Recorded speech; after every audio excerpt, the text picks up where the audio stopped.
Welcome to the Transformational Coach podcast with me, Rhona Barton, giving you competence with confidence. Hi everybody and welcome to this week's podcast. How are you all doing this week? How are things going for you and yours, wherever you are in the world? I see that we have some new listeners. This time they're coming from Brazil. So welcome. Thank you for being part of the growing community here at the podcast. You will find, should you wish to contact me, information on my social media accounts in the show notes and possibly even at the top at the podcast heading as well. This is episode 28 of the podcast, and this week we're starting a new topic. We're beginning to look at life balance and self-care, and over the next few weeks we'll be tackling topics such as setting boundaries, living your values, the value of fun, self-care, and finding balance. And finding balance is what we're starting with this week. So let me ask you this. Do you feel like you have balance in your life at the moment? Given the current pandemic and the joys that can sometimes bring, are you feeling overwhelmed? Are you feeling stressed? Do you feel like things are just a little bit out of order for you? You know, and you're maybe quite good at having a sense of balance in your life, whether that's work life, splitting your time that way, or dealing with things in your personal life, your family life.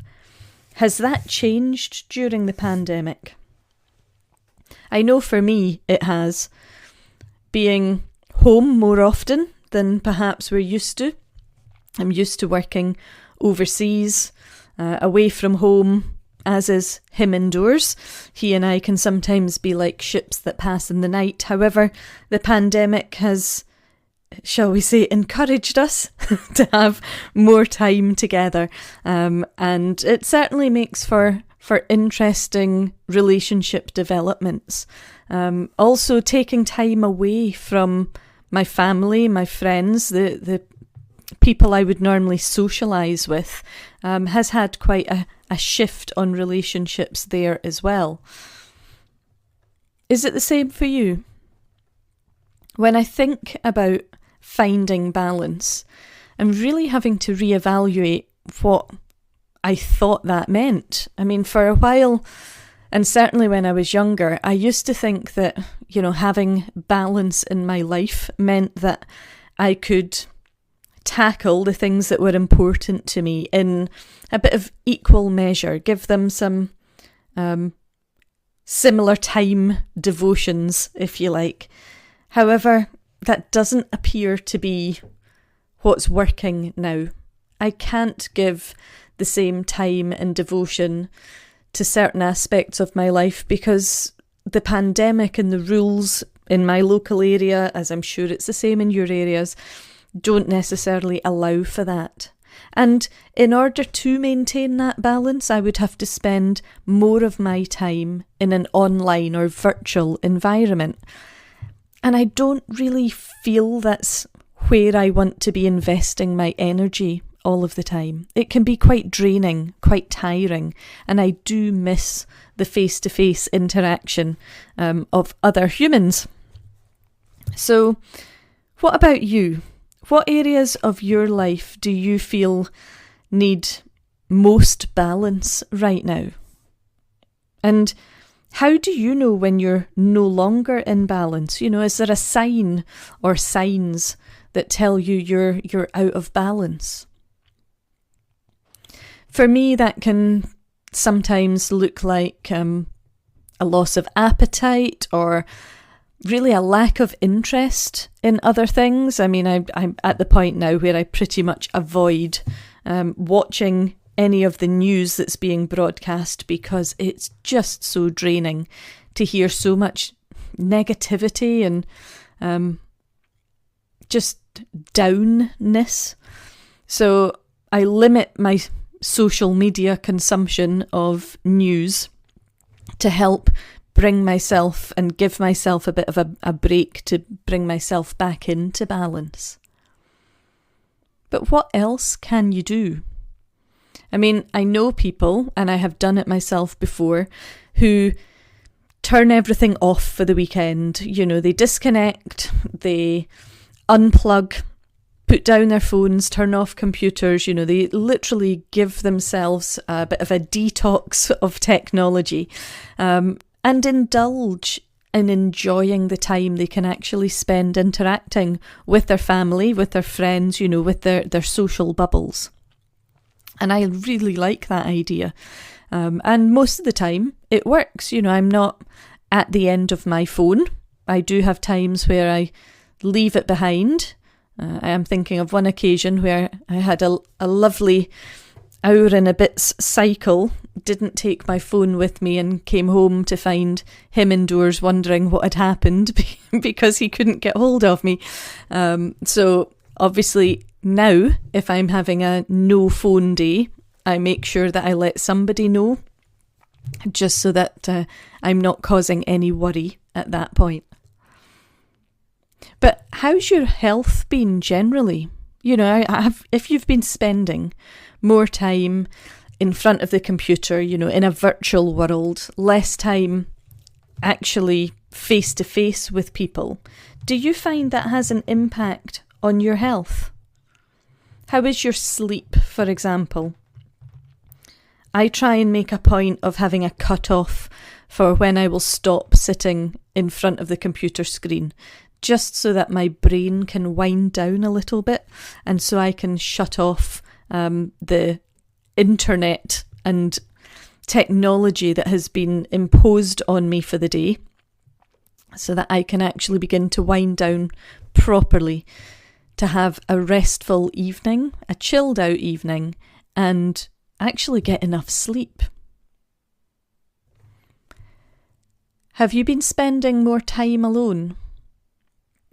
I know a lot of people have been forced isn't quite the right word, but encouraged together, because obviously we, in the UK here, we had quite a few months of lockdown where people weren't going to work. They were in their houses with their families, and their expectation of calm, quiet, peaceful, meditative time alone kind of went out the window.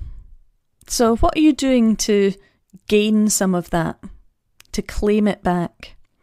Are you making time for yourself? Because I think in this day and age, it's really one of the hardest things to do, and can be quite typical when we're overworked or even overwhelmed. But time alone can really be crucial for helping to lower stress levels and, you know, encourage creativity and increase happiness for yourself. So why not try and carve out some time to do things that you enjoy, you know, yoga, writing, meditation, reading, cycling, swimming, or just nothing. Just take some time to be by yourself and recharge your batteries. Or better yet, why not look at treating yourself, you know, treat yourself to your favourite coffee, a nice cup of tea, a scented candle, some flowers. A lovely bouquet of flowers can really brighten your mood and lift the feeling in the room. Or better yet, why not look at scheduling yourself a massage or a pedicure or a facial, you know, something that shows that you're caring for you. Take yourself out for a walk, enjoy the countryside, enjoy nature, enjoy, for example, wandering around your town or city and admiring some of the architecture that's there. How do you know when you're getting that balance in your life back? You know, think about what you enjoy doing, what makes you feel good, and what invigorates you. What about all this time you've had at home, have you been, for example, taking an online class, learning new skills, just expanding your awareness and your horizons a little bit? Or have you been indulging wholeheartedly in fun, being able to reconnect with your sense of humour and your sense of play and joking with people and having a really good old-fashioned belly laugh? These things, when we take the time to do little things like these every day or every couple of days, can really go about supporting your own system, pulling yourself back into balance so that you can be there not just for you, but for the other people who count on you in your lives. So what support could you ask for from other people as well as from yourself to have more balance in your life? And when are you going to start that? As ever, please get in touch. Let me know what you think. Look after yourselves. Stay safe. And when I speak to you next week, we'll be looking a little bit more at self-care. Take care. Bye for now.